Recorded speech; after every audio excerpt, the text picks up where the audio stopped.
कल हमने यहाँ तक ये बात की थी कि कैसे भारत में पॉलिटिकल ऑर्गेनाइजेशन का उदय हुआ, किस प्रकार से हमारे देश में पॉलिटिकल ऑर्गेनाइजेशन आए,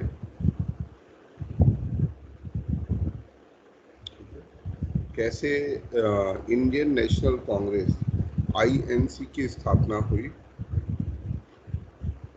किन हालातों में हमारे देश में इंडियन नेशनल कांग्रेस जब कुछ डिस्क्रिमिनेटरी एक्ट, मतलब वैसे तो बहुत से हालात हैं ऐसे देश में जो मौजूद थे, चाहे वो आर्थिक हालात थे, राजनीतिक हालात थे, सामाजिक सांस्कृतिक हालात थे, परंतु कुछ स्पेसिफिक डिस्क्रिमिनेटरी एक्ट्स आने के बाद, कुछ ऐसे कानून लगने के बाद जो विशेष रूप से भेदभाव से ग्रसित थे, पूरी तरीके से समाज को हिस्सों में बांटते थे, ऐसे जब कुछ कानून आए तो विशेष रूप से देश में ये चीज़ और ख़ास तौर पर उस समय का जो प्रबुद्ध तबका था, जिसके पास आर्थिक साधन थे, जो थोड़ा पढ़ा लिखा था, जिसको जो ब्रिटिश वैल्यूज़ थी,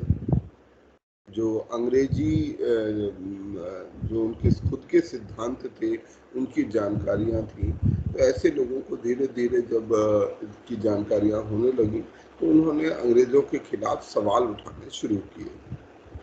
जो प्रमुख इश्यूज थे वो थे आर्म्स एक्ट, जिसके जरिए से इंडियंस को हथियार रखना, जो भारतीय लोग थे उनको हथियार रखने के लिए लाइसेंस की आवश्यकता को मैंडेटरी कर दिया। बिना लाइसेंस के अब वो कोई भी फायर आर्म हथियार नहीं रख सकते थे। इसी प्रकार से एक और एक्ट, और इनमें से ज़्यादातर एक्ट कानून जो आए वो हमारे लॉर्ड लिटन के समय पर आए। तो लॉर्ड लिटन के समय पर आर्म्स एक्ट आया, वर्नाकुलर प्रेस एक्ट आया, जो कि एक और भेदकारी कानून था, जिसमें क्षेत्रीय जो प्रेस था, जो लोकल अखबार थे, क्षेत्रीय भाषाओं में छपने वाले अखबार थे, उनके खिलाफ भेदकारी नीति अपनाई। इल्बर्ट बिल आया। इसके अलावा इसी इल्बर्ट बिल लॉर्ड रिपन के समय पर आया था, जिसने कोशिश की कि किस तरह से हम जो ये भेद है, जो यूरोपियन जज और भारतीय जजेस के बीच में एक भेद होता था, उस भेद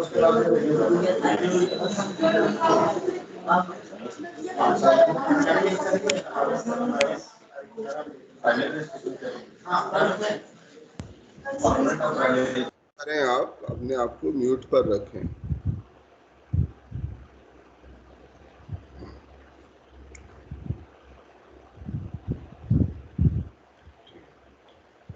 तो जो भेदकारी नीति थी इस समय की, वो भेदकारी नीति हिल्बर्ट बिल में भी प्रदर्शित हुई।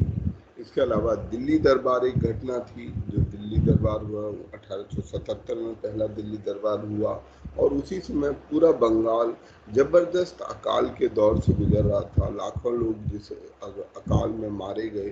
तो ऐसे समय पर अंग्रेजी शासन के ये जो कदम थे, ये सभी कदम बहुत नकारात्मक रूप से देखे गए, और भारतीयों ने, भारत के लोगों ने एक संगठित कोशिश करने का प्रयास किया।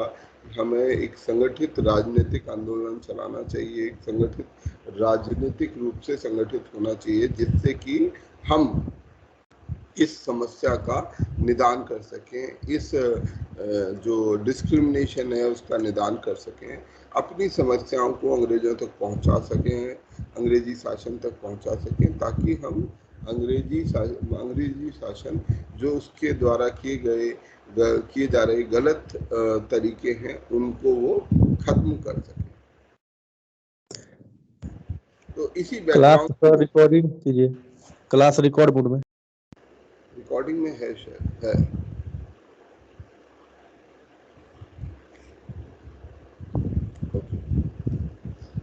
अब यहाँ तक हमने पढ़ लिया था कि उनके मुख्य उद्देश्य क्या थे। जो हमारे कांग्रेस को बनाया गया, उस कांग्रेस को बनाने के बड़े बड़े उद्देश्य क्या थे, उनके ब्रॉड एम्स क्या थे, क्या मुख्य उद्देश्य लेकर वो चले थे। तो पहला उद्देश्य है कि पॉलिटिकली भारत को एकजुट करना,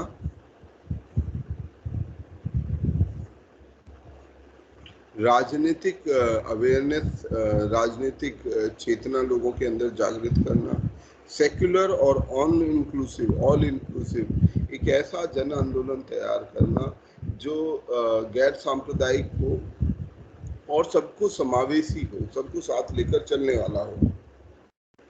एंटी कॉलोनियल आइडियोलॉजी को, जो हमारा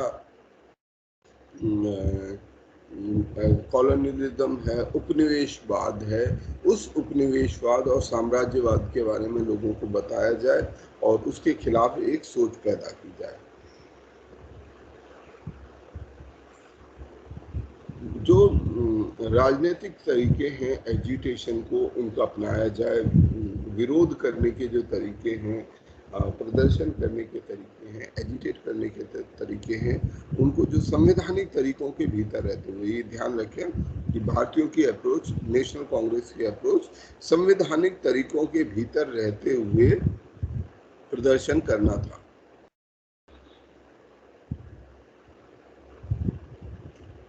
अब इसके बाद जो है कांग्रेस पर कुछ कुछ सवाल आते हैं कि क्या कांग्रेस एक सेफ्टी वॉल्व थी क्या, क्योंकि ये जो कांग्रेस बनी तो जो अंग्रेज लोग थे और जो इतिहासकार थे बाद के समय के, उन्होंने कुछ ना ये थ्योरी दी कि जो कांग्रेस थी, कांग्रेस को बनाने का जो कारण था वो था कि Congress as an safety valve काम करे।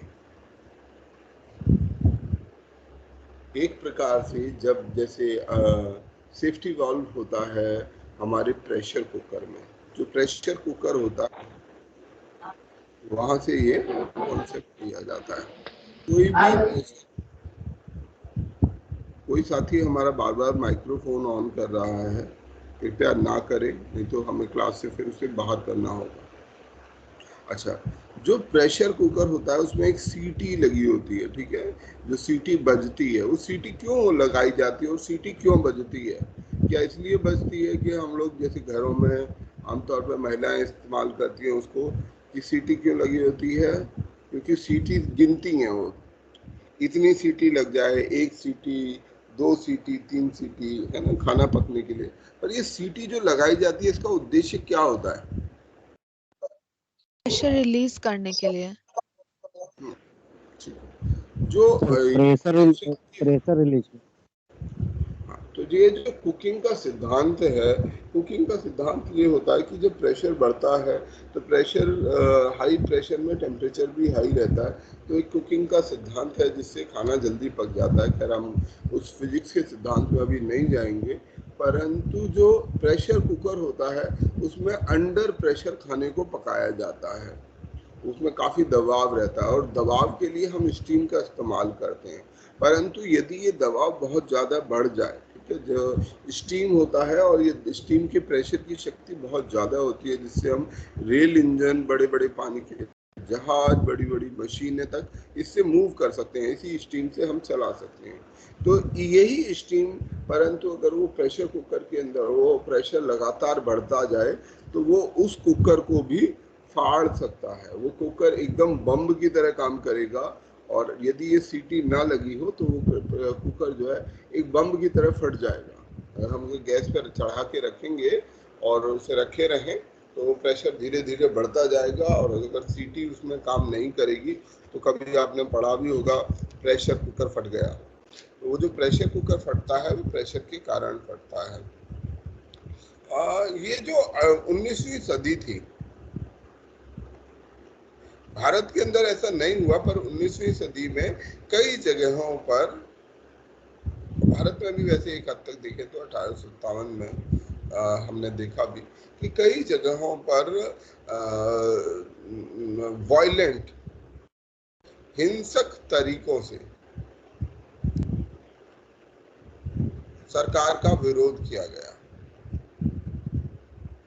जब लोग परेशान बहुत ज्यादा हो जाते हैं किसी चीज से तो वो निश्चित रूप से कुछ एक्ट करेंगे, कुछ ना कुछ करना चाहेंगे कि यार ऐसे तो नहीं चलेगा, तो वो वायलेंट तरीके, हिंसक तरीकों को अपना लेते हैं, हिंसा के रास्ते को अपनाते हैं।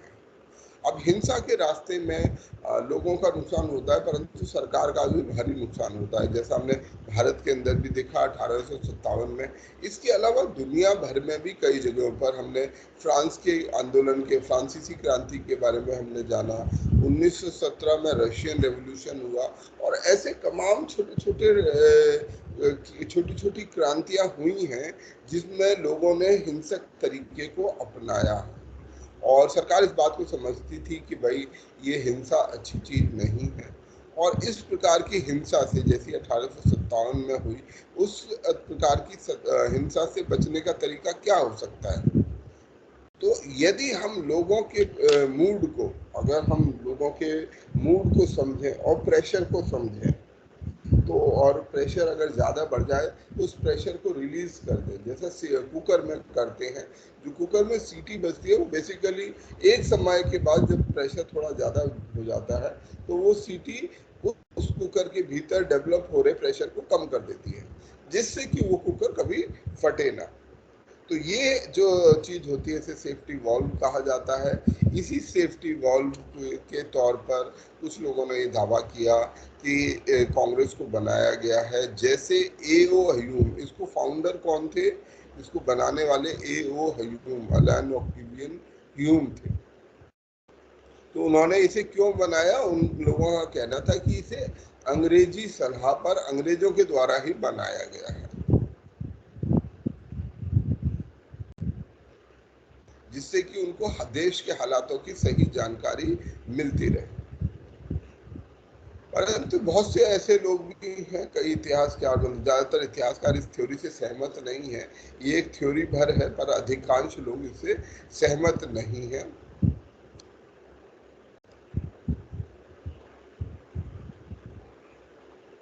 क्योंकि ये जो सेफ्टी वॉल्व है, अब जो अंग्रेजों का इस्तेमाल, मतलब हमारा जो इतिहासकार जिसको मानते हैं कि ए.ओ. ह्यूम को आगे इसलिए भी रखा गया कि अगर कोई भारतीय इस संगठन को बनाते तो वो शायद संगठन, वो ऑर्गेनाइजेशन लंबे समय तक नहीं चल सकता था।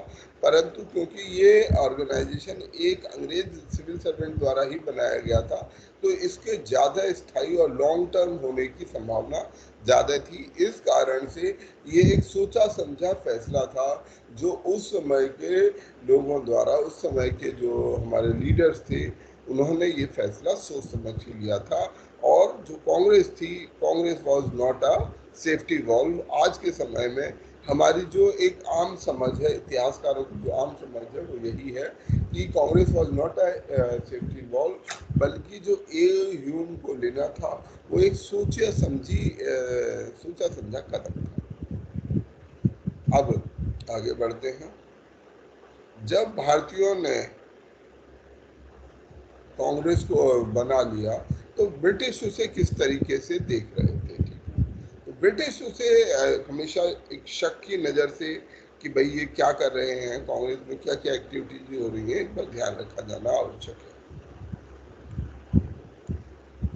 और इसमें से जो एक हमारे लॉर्ड कर्जन हैं, जो 1899 से लेके 1905 तक भारत में रहे, वो विशेष रूप से इस कांग्रेस के प्रति शक की नज़र से देखते थे। उन्होंने कहा भी कि इट विल बी माय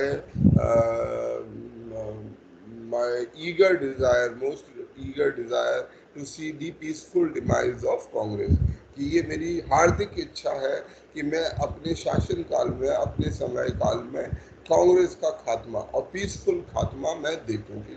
ये जो है, उनका कहना ये था कि ये अपने आप खत्म होने वाला ऑर्गेनाइजेशन है, संगठन है, आंदोलन है, ये अपने आप जो है खत्म हो जाएगा। इसके अलावा इन हालातों को डील करने के लिए डिवाइड एंड रूल की पॉलिसी अपनाई गई। इसी समय पर सैयद अहमद खान और राजा शिव प्रसाद के साथ मिलकर एंटी कांग्रेस मूवमेंट की स्थापना की गई, मुस्लिम लीग की भी स्थापना की गई इसी समय पर, जिससे कि फिर ये भी कहा गया कि कांग्रेस जो है जो इलीट तबका है, उस समय का जो एलीट तबका है केवल उसके हितों की बात करता है, राष्ट्रीय हितों को ये ध्यान में नहीं रखता। तो ये इस तरीके के कई सारे प्रोपेगेंडा अंग्रेजों द्वारा भी चलाए गए जिससे कि कांग्रेस को कमजोर किया जा सके। जो भारतीय इतिहासकार हैं उनमें से हमारे बिपिन चंद्र पाल वो कहते हैं कि जो है जो कांग्रेस है, कांग्रेस ने भारत में क्या काम किया, सबसे महत्वपूर्ण काम किया कि भारत में राष्ट्रवाद के बीज बोए। ठीक है, भारत में राष्ट्रवाद के बीज बोए और वो बीज बहुत अर्ली, जो नेशनलिस्ट थे, जो कांग्रेस के अर्ली लीडर्स थे, उन्होंने ये बीज बहुत अच्छे से बोए और बहुत गहरे बोए। मतलब कि ये बीज ऐसे थे जिसने देश में राष्ट्रवाद के प्रसार, राष्ट्रवाद के फैलने में बहुत बड़ी भूमिका निभाई।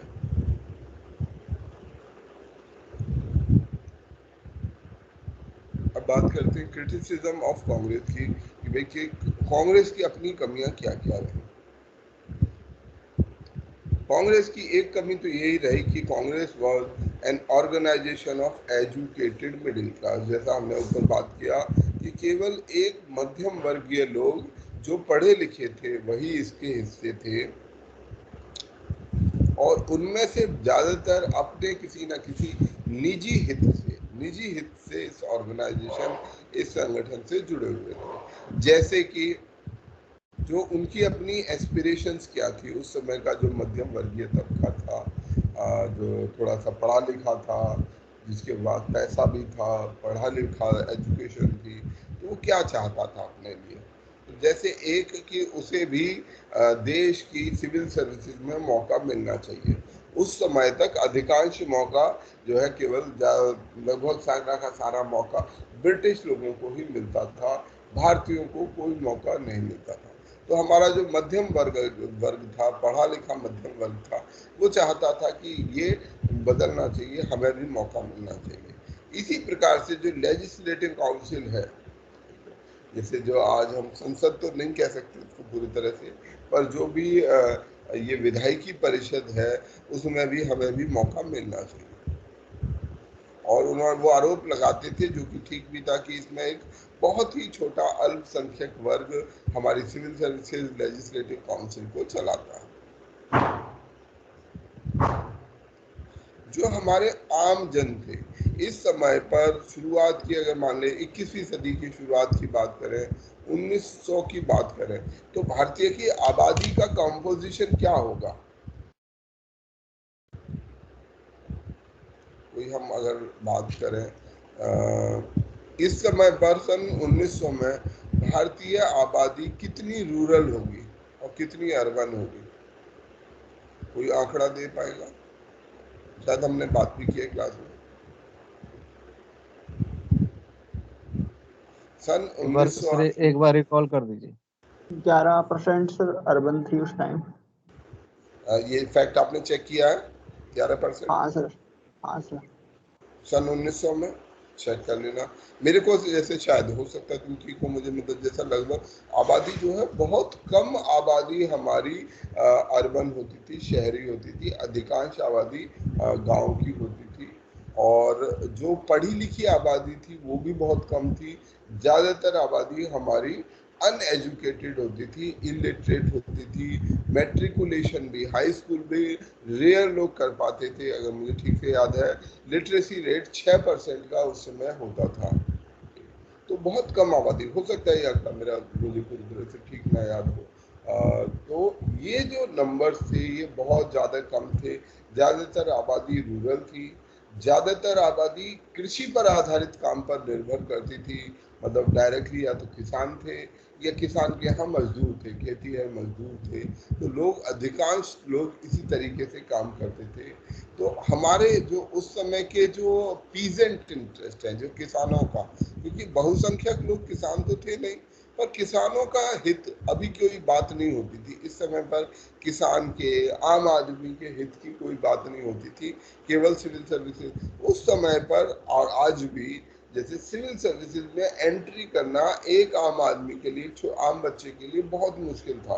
मतलब आम बच्चा तो सोच भी नहीं सकता था। क्यों? क्योंकि वो पढ़ाई लिखा नहीं है, उसकी तो वो पहली दूसरी क्लास ही नहीं पढ़ा, हाई स्कूल ही नहीं है, तो वो सिविल सर्विसेज का इम्तिहान कैसे देगा? अधिकांश लोग तो ऐसे ही थे। पढ़ना लिखना उस समय जो पैसे वाले लोग थे उन्हीं का प्रिविलेज था। आम लोग अपने बच्चों को पढ़ा लिखा, किसान लोग अपने बच्चों को ना तो पढ़ाना लिखाना चाहते थे ना पढ़ा लिखा सकते थे, दोनों ही चीजें एक साथ थी।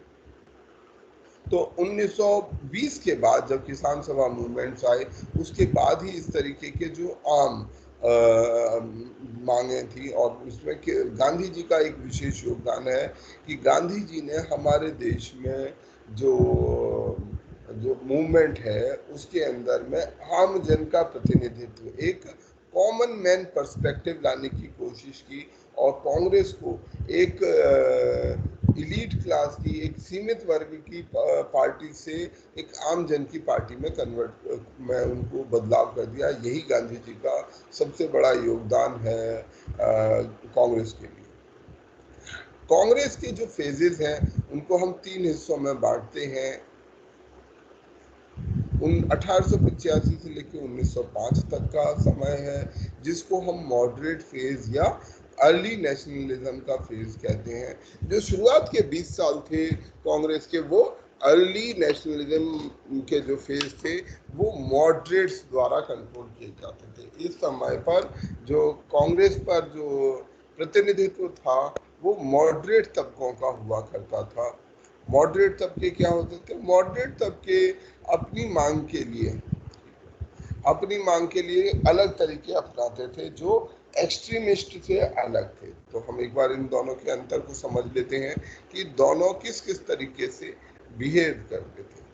जो हमारे मॉडरेट्स थे वो कहते थे कि हमें अंग्रेजी सरकार, मतलब उस समय पर अंग्रेजी सरकार को लेकर बहुत मतलब एक प्रकार का मानसिक दबाव था, और अंग्रेज को हम बहुत पावरफुल वो मानते थे।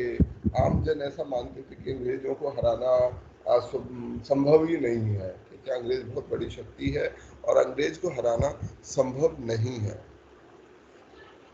इस चीज को करने के लिए वो जो तरीके अपनाते थे वो भी थे कि कॉन्स्टिट्यूशनल एजिटेशन, जो भी संवैधानिक तरीके थे, जो कानूनन वैध तरीके थे एजिटेशन के, पिटीशन देना, प्रार्थना पत्र लगाना कि साहब यहाँ पर बड़ी तकलीफ है आप कुछ करो, मीटिंग्स आयोजित करना, सभाएं आयोजित करना, ज्ञापन देना, ये सब जो है उनके तरीके हुए करते थे। इसके अलावा वो और तरीकों का इस्तेमाल नहीं किया करते थे। ऐसे तरीके जो ज़्यादा व्यापक हों, जो जिन तरीकों को आज हम बहुत सामान्य मानते हैं, उस समय वो तरीके बहुत खतरनाक तरीके माने जाते थे।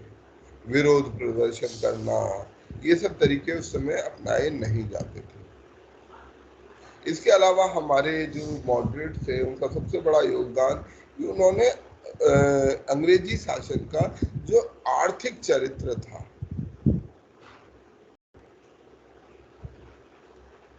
उसको समझने की कोशिश की, उसको पढ़ा कि भाई इसका आर्थिक चरित्र है कैसा ब्रिटिश एम्पायर का।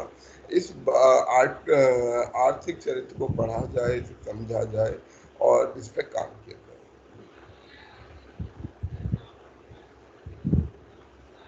इसमें आर.सी. दत्त इनका विशेष योगदान है, हम पढ़ेंगे। हम एक बार ये देख लेते हैं कि ये मॉडरेट और एक्सट्रीमिस्ट ये किस तरीके से काम करते थे और इनके दोनों के तरीके क्या क्या थे। क्यों हम एक तबके को अलग मॉडरेट और एक्सट्रीमिस्ट, जो 1907 के बाद कांग्रेस में हावी हुए और 1916 तक गांधी जी के आने तक वो लोग सिस्टम पर लागू छाए रहे। तो जो मॉडरेट्स थे उनका जो जिस तबके से वो आते थे, सोशल बेस था, वो जमींदार थे, ज़्यादातर जमींदार थे या मिडिल क्लास इलीट थे। ठीक है, तो इलीट को हम क्या बोलते हैं? उच्च वर्ग, उच्च अभिजात वर्ग। वर्ग। क्या शब्द इस्तेमाल करते हैं? अभिजात वर्ग। अभिजात वर्ग। अभिजात वर्ग, इलीट सेक्शन, अभिजात वर्ग का के लोग इसमें शामिल थे मॉडरेट। जबकि एक्सट्रीमिस्ट में ये भी मास बेस्ड नहीं थे, अभी भी ये जनसमूह, पर ये लोअर मिडिल क्लास से आते थे और एजुकेटेड मिडिल क्लास के लोग थे जो एक्सट्रीमिस्ट थे।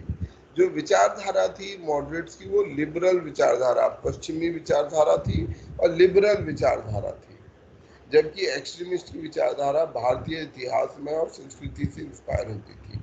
जो इनका एटीट्यूड था ब्रिटिश की तरफ में, वो ये मानते थे कि जो अंग्रेज हैं वो सुप्रीम है, ये सर्वशक्ति हैं, शाली हैं और इनको हराना मुश्किल है, हम हरा नहीं सकते। और इनफैक्ट इसको प्रोविडेंशियल मिशन, प्रोविडेंस एक शब्द है, इसका मतलब है कि हमारा काम है। अंग्रेज लोग जब अपना शासन लेके गए तो उन्होंने सब जगह, अंग्रेज लोग या यूरोपियन लोग जहाँ भी अपना शासन लेके गए, तो उनका कहना ये था, हम आपको सभ्य बनाने आए हैं, आप असभ्य हो और हम आपको सभ्यता सिखाने आए हैं। तो इस अप्रोच के साथ यहाँ पर काम करते थे। मतलब हम आपके ऊपर जो शासन कर रहे हैं, आपको जो गुलाम बनाया है, वो गुलाम इसलिए नहीं बनाया कि इससे आपको नुकसान हो, इसलिए बनाया है जिससे हम, आप जो असभ्य लोग हो उनको सभ्यता सिखा सके, आपके वेलफेयर के लिए हम यहाँ पर शासन कर रहे हैं। तो इसे प्रोविडेंशियल मिशन बोलते थे वो लोग।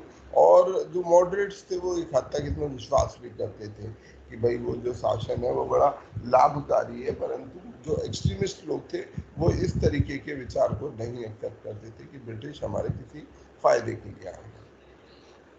जो मॉडरेट्स थे वो मास मूवमेंट में बिलीव नहीं करते थे, ठीक है, वो ये नहीं मानते थे कि हमें मास मूवमेंट में भाग लेना चाहिए।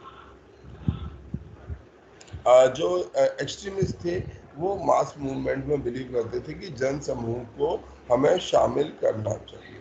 और अच्छा, ये जो मांग है, एक्सट्रीमिस्ट मांग करते थे स्वराज्य की, और ये जो स्वराज की मांग थी ये क्या थी? इंडिपेंडेंस की मांग थी, स्वराज की मांग, आजादी की मांग। स्वराज और आजादी क्या एक ही चीज है?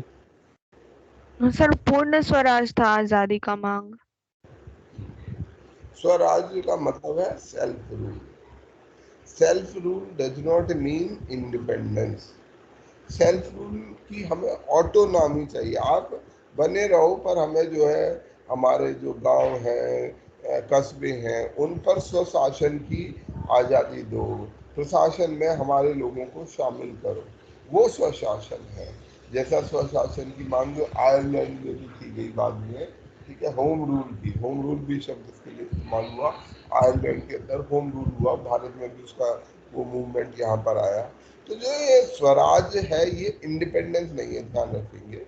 और ये जो पूर्ण स्वराज की मांग वो भारत में भी पहली बार 1929 में की गई थी। तो जो स्वराज से स्वराज उनकी कामना थी ही नहीं, दोनों तबकों की, ये ध्यान रखें। वो अपने पिटीशन, प्रार्थना पत्र, मेमोरेंडम पर बिलीव करते थे, और ये लोग बिलीव करते थे बॉयकॉट पर और पैसिव रेजिस्टेंस पर। एक्टिव नहीं, पैसिव रेजिस्टेंस, ठीक है, कि हमें विरोध करना चाहिए, क्या बोलते, बॉयकॉट को बहिष्कार करना, इन सब की नीति को अपनाना चाहिए। मॉडरेट्स का जो सबसे बड़ा उस समय का कंट्रीब्यूशन है वो इकोनॉमिक थ्योरी को, इस गुलामी के अर्थतंत्र को समझना था।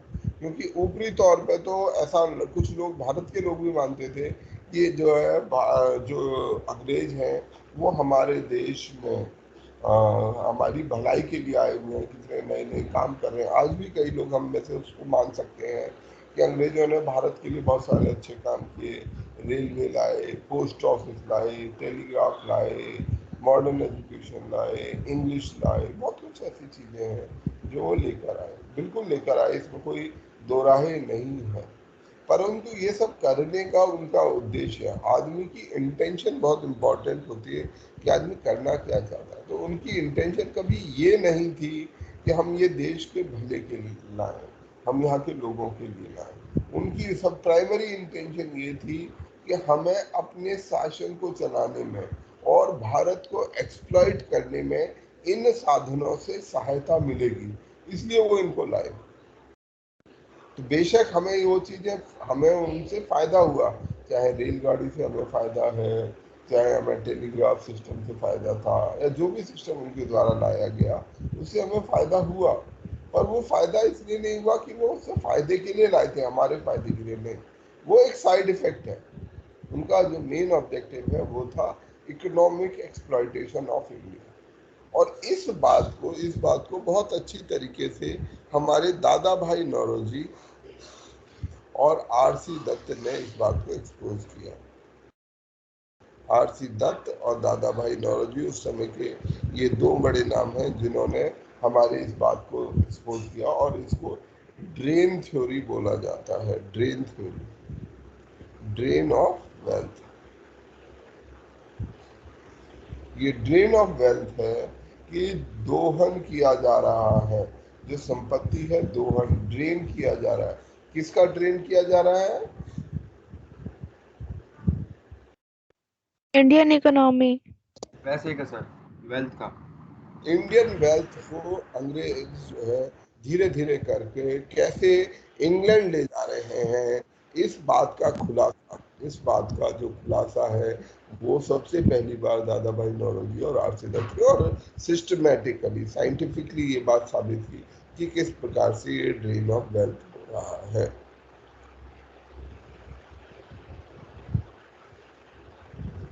इसके बाद अगला जो कदम उठाया वो था कॉन्स्टिट्यूशनल रिफॉर्म। तो इनके मांग करने से कुछ कुछ बुनियादी कॉन्स्टिट्यूशनल रिफॉर्म अंग्रेजों ने अपने सिस्टम में किए। ठीक है, जैसे कि इंपीरियल लेजिस्लेटिव काउंसिल के सदस्यों की संख्या को बढ़ा देना, प्रोविंशियल लेजिस्लेटिव काउंसिल की सदस्य संख्या को बढ़ा देना। इसके बाद अगर दूसरा इनका काम था इकोनॉमिक थ्योरी और कॉन्स्टिट्यूशनल रिफॉर्म के बाद तीसरा काम था देश को यूनाइट करना, नेशनल यूनिटी लाना। ये एक बड़ा उद्देश्य था, क्योंकि अभी तक भी हमारा देश किसमें बटा हुआ था? अभी भी हमारा देश एक देश नहीं था। इस समय पर भी 1885-90 में हम एक देश नहीं बने थे। अभी वो देश की कॉन्शियसनेस लोगों में नहीं थी। सब लोग अपने अपने, हम फला राज्य में रहते हैं, हैदराबाद के हैं, हम जम्मू कश्मीर के हैं, हम राजपूताना मेवाड़ से आते हैं, हम मारवाड़ से आते हैं। अगर आप लोगों से पूछोगे तो ये बताएंगे, वो आपको ये नहीं बताएंगे कि हम इंडिया, भारत का के लोग हैं, क्योंकि उस समय भारत का कॉन्सेप्ट ही नहीं था, लोगों को पता ही नहीं था कि ऐसी भी कोई चीज़ है। तो इस चीज़ को लोगों को आपस में जोड़ने के लिए हमारे जो मॉडरेट थे उन्होंने काम करना शुरू किया। और इस काम करने के लिए वो एक बहुत अच्छा काम करते थे कि जो कांग्रेस के सेशन, हर साल जो है कांग्रेस का सेशन होता था दिसंबर के आखिर में, एंड ऑफ दिसंबर में, जब दिसंबर महीना होता था तो दिसंबर महीने के अंत में जो है कांग्रेस के सेशन आयोजित किए जाते थे। और ये जो कांग्रेस के सेशन आयोजित किए जाते थे ये हर साल किसी नए शहर में किए जाते थे। सेम शहर में ये आयोजित नहीं किए जाते थे। जो अगला आयोजन होगा वो किसी दूसरे शहर में होगा, यहाँ नहीं होगा, डिफरेंट सिटीज में होगा। और जो इसका प्रेसिडेंट भी चुना जाएगा वो उस शहर का ना चुन के दूसरे शहर से लिया जाएगा, मतलब उस जगह का ना होकर किसी दूसरी जगह के व्यक्ति को प्रेसिडेंट बनाया जाएगा।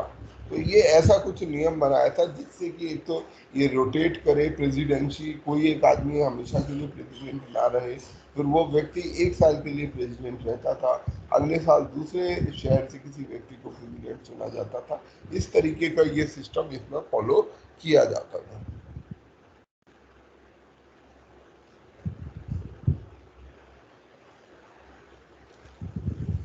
जो कांग्रेस थी, अर्ली कांग्रेस थी, वो एक प्रकार से रिप्रेजेंटेटिव बॉडी कही जा सकती है, क्योंकि इसमें भारत के अलग अलग हिस्सों से लोग इसमें जुड़े रहते थे, जो अलग अलग जातियों और धर्मों से आते थे। अलग अलग धर्मों के, जैसे शुरुआत के प्रेसिडेंट्स की भी बात करें तो हमें मुस्लिम प्रेसिडेंट भी हैं, पारसी प्रेसिडेंट हैं, हिंदू प्रेसिडेंट हैं, और इवन ब्रिटिश प्रेसिडेंट्स भी इसमें हमें मिलते हैं। आप लोग ये काम करेंगे, आपका असाइनमेंट है कि आप लोगों को वर्ष लिखना है। लेट से 1885 किस शहर में, अगर आप शहर लिख सकें बहुत अच्छी बात है, किस शहर में ये आयोजित किया गया। जैसे 1885 का कांग्रेस अधिवेशन कहाँ पर हुआ? मुंबई में सर। बॉम्बे बॉम्बे मुंबई में बॉम्बे में। सर हुआ। बॉम्बे में। प्रेसिडेंट कौन थे? ठीक है, इसके अध्यक्ष कौन थे? सर गोमेश चंद वो सर ये मालूम है। WC बनर्जी। उसी उमेश चंद्र बनर्जी। 1886 कहाँ पर हुआ? कोलकाता। कलकत्ता कोलकाता में। कोलकाता। किसी को वो पता है प्रेसिडेंट? कलकत्ता के बाद में अगला हुआ था मद्रास, मद्रास। फिर हुआ था इलाहाबाद। पहले मुझे इनके प्रेसिडेंट के नाम भी याद थे। तो आपको ये एक लिस्ट बनानी है और लगभग सारे सालों की बना लो, मिल भी जाएगी। ये लिस्ट बनी बनाई फिर नेट पे ढूंढोगे तो मिल जाएगी। अगर कोई ढूंढ सके, किसी के पास ये लिस्ट मौजूद हो तो व्हाट्सएप पर भी शेयर कर दे। आपको ये याद रहना चाहिए कम से कम जितने मुख्य अधिवेशन हैं कहाँ पर हुए, कौन उसका प्रेसिडेंट, कौन उसका अध्यक्ष था, किस वर्ष में किस जगह पर हुआ। ये तीन चीजें हमारे लिए क्वेश्चन का एक अच्छा सोर्स हो सकते हैं। सर स्पेक्ट्रम में दिया हुआ है। तो एक काम करना, उसको कॉपी करना और जो है भेज देना, ग्रुप में भेज देना, सभी लोग उसको पढ़ लेंगे। ठीक है, मुझे भेज देना ग्रुप में, क्योंकि ग्रुप में तो मैंने लॉक कर दिया है। तो आप मुझे व्यक्तिगत रूप से भेज दीजिएगा, मैं ग्रुप में शेयर कर दूंगा। कोई एक आध स्टूडेंट उस ग्रुप का वो बनना चाहेगा एडमिन? Chandra, yes sir. आपको मैं एडमिन बना देता हूँ उस ग्रुप। नहीं आप, हाँ, मैं जो एक कोचिंग वाला ग्रुप है उसमें आपको एडमिन बना देता हूँ। एक दो लोग और अपना नाम बताओ भाई। मैं बस सेलेक्ट कर लेता हूँ। श्याम बेद। एडमिन ओनली ही रखेंगे। आप लोग उसमें कुछ कुछ अपना अपना भेजते रहते हैं, सभी लोगों को कंट्रोल करना मुश्किल है। ठीक है, मैं ये देख लूंगा कि आप कितने लोगों ने जो है मैक्सिमम क्वेश्चंस अटेम्प्ट किए हैं, उन लोगों को मैं उसका एडमिन बना दूंगा। ठीक है, क्लास के ये बाद सबसे दो बेस्ट तीन तरीका लोगों को रहेगा एडमिन बना दूंगा। सर। परफॉर्मेंस देकर ठीक रहेगा। हाँ जी, सर परफॉर्मेंस देकर बनाना सबसे बेटर रहेगा। परफॉर्मेंस देखकर मैं बना दूंगा। तो जिनका परफॉर्मेंस अच्छा है उनमें से दो तीन लोगों को, मतलब ऐसे कोई प्रिविलेज ना माने, ये ना सोचे कि कोई प्रिविलेज है। हाँ, निश्चित रूप से सम्मान की बात ये जरूर है कि आप में से कुछ स्टूडेंट्स ने निश्चित रूप से, मुझे आपको बताना होगा, आप में से काफ़ी, मतलब कुछ नहीं, काफ़ी सारे स्टूडेंट बहुत अच्छा कर रहे हैं। पर हाँ, अपेक्षाकृत जितना बाकी लोगों को करना चाहिए वो नहीं कर रहे हैं। और मेरा ऐसा विश्वास है कि सभी बच्चे अच्छा कर सकते हैं, परंतु आपको शायद, आप में से काफ़ी लोगों को अपने ऊपर विश्वास नहीं है। लगभग लगभग हमारे कुछ बच्चों ने तो जितने क्वेश्चंस हैं, इवन जो मैंने आपके लिए डाले भी नहीं, जो और बच्चों के लिए भी डाले हैं, वो भी उन्होंने पूरे कर दिए, 100% पूरे कर दिए, एक भी क्वेश्चन नहीं छोड़ा है। तो ऐसे बच्चों के लिए मैं बहुत ज़्यादा उनके लिए तारीफ करता हूं, जिन्होंने ना केवल अपना काम पूरा किया है परंतु दूसरे स्टूडेंट्स का भी काम पूरा कर दिया है। लर्निंग की कोई लिमिट नहीं होती है, लर्निंग को हमें सीमित नहीं करना चाहिए। जहां भी हम ज़्यादा से ज़्यादा चीज़ें सीख सकें, सीखना चाहिए। और आप में से कुछ ने वो चीज़ डेमोन्स्ट्रेट की है, तो वो निश्चित रूप से तारीफ के IR में काबिल सर टोटल 173 क्वेश्चन था सर। नहीं, कईयों ने 350 क्वेश्चन से ऊपर करे हैं। This is sir what I am saying. 431 था सर, 431। सेट थे, जितने सब्जेक्ट हैं सारे क्वेश्चन उन्होंने कंप्लीट किए हैं। सर ज़्यादा पर नहीं, तक 431 हो गया। तो अच्छी बात है अगर आपने भी किए हैं, परंतु जिन्होंने भी किए हैं उसके लिए बहुत बहुत उसकी तारीफ है। आपको कीप इट अप, ऐसे ही आप करिए। आप आगे चल के भी और अच्छा कर सकते हैं। सफलता के लिए ये चीज, ये जो वो है वो बहुत जरूरी है। फिर भी लगभग मेरे ख्याल से 50 एक स्टूडेंट ऐसे हैं जिनकी परफॉर्मेंस अटेंडेंस और असाइनमेंट के मामले में मोर देन 100, मतलब दोनों में 100% है, क्लासेस अटेंड करने में भी और असाइनमेंट करने पर भी। तो ऐसे स्टूडेंट्स रियली डिजर्व करते हैं ऑल द सक्सेस कि भाई 50 एक स्टूडेंट इतने सिंसियर हैं कि कोई एक क्लास नहीं छोड़ते, एक असाइनमेंट नहीं छोड़ते हैं। तो वो है, बाकी स्टूडेंट्स भी कर रहे हैं, कुछ स्ट्रगल कर रहे हैं, कुछ स्टूडेंट डिसअपॉइंट भी कर रहे हैं, नो डाउट। काफ़ी कुछ स्टूडेंट ऐसे हैं जो डिसअपॉइंट कर रहे हैं, बट ठीक है, सबकी अपनी अपनी समझ है, सब अपने अपने तरीके से अपने जीवन को, सबका अपना अधिकार है, वो कर सकते हैं। तो अच्छा है, आप लोग अच्छे से अच्छा करिए, खूब मेहनत करिए, खूब आगे बढ़िए, जीवन में ज़्यादा से ज़्यादा सफल होइए। अच्छा, हमारी जब हम इसकी बात कर रहे थे इंडियन नेशनल कांग्रेस की, तो तमाम तबकों से इस कांग्रेस में लोग आते थे। इनके अधिवेशन अलग अलग जगहों पर किए जाते थे।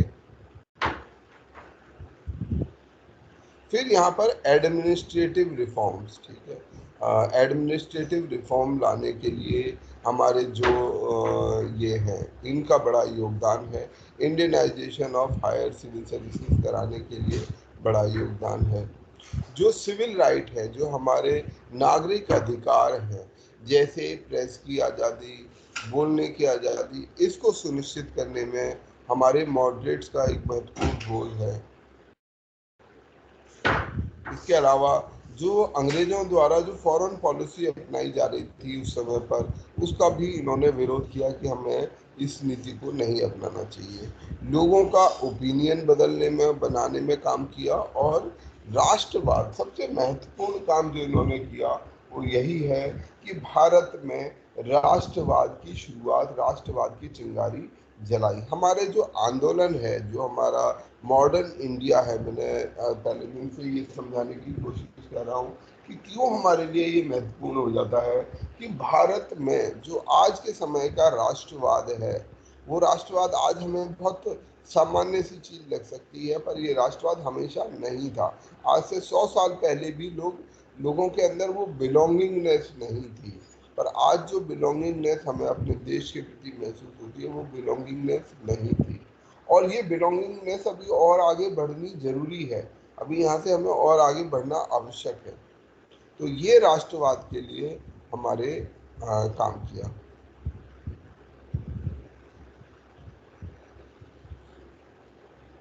अच्छा, इसके अलावा लोगों के अंदर में तरह तरीके की चीज़ें, नए तरीके का जीवन कैसा होता है, इसके बारे में भी लोगों को समझाना शुरू किया। अगला फेज जो है, जो कांग्रेस का आता है, वो आता है 1905 के दशक से लेके 1916 तक के दशक का, जिसको एक्सट्रीमिस्ट फेज भी कहा जाता है। इसको एक्सट्रीमिस्ट फेज कहा जाता है। और इस एक्सट्रीमिस्ट फेज की जो शुरुआत हुई वो बंगाल के विभाजन के साथ हुई, स्वदेशी मूवमेंट के शुरुआत के साथ शुरू हुई। जो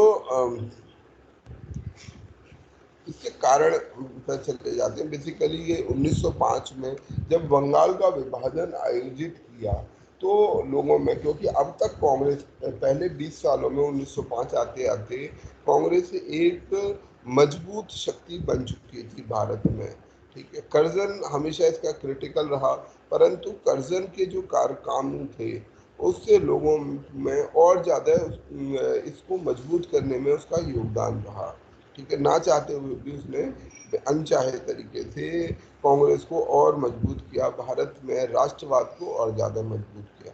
जब भारत में राष्ट्रवाद मजबूत हुआ, तो राष्ट्रवाद मजबूत हुआ, उसको कमजोर करने के लिए, डिवाइड एंड रूल को लाने के लिए कर्जन ने अपने एक काम किया कि उसने बंगाल का विभाजन घोषित कर दिया कि बंगाल, क्योंकि उस समय एक शक्ति बन चुका था, तो बंगाल को विभाजित कर दिया और बंगाल के दो हिस्से कर दिए, पूर्वी बंगाल और पश्चिमी बंगाल।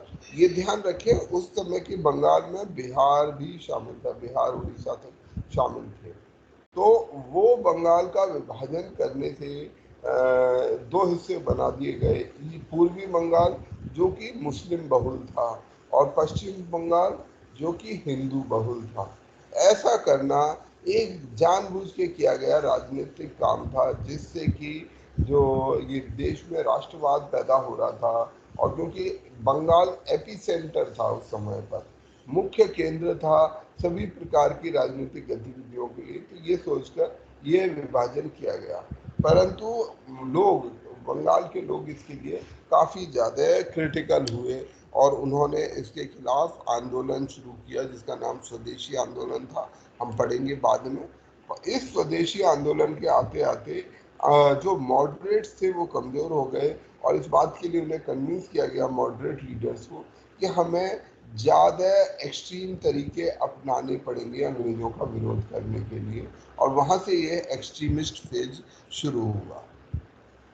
इस एक्सट्रीमिस्ट फेज के जो अन्य का, और ये फेज चंपारण तक 1917 में जब गांधी जी ने चंपारण का आंदोलन चलाया, वहां तक ये फेज चालू रहा।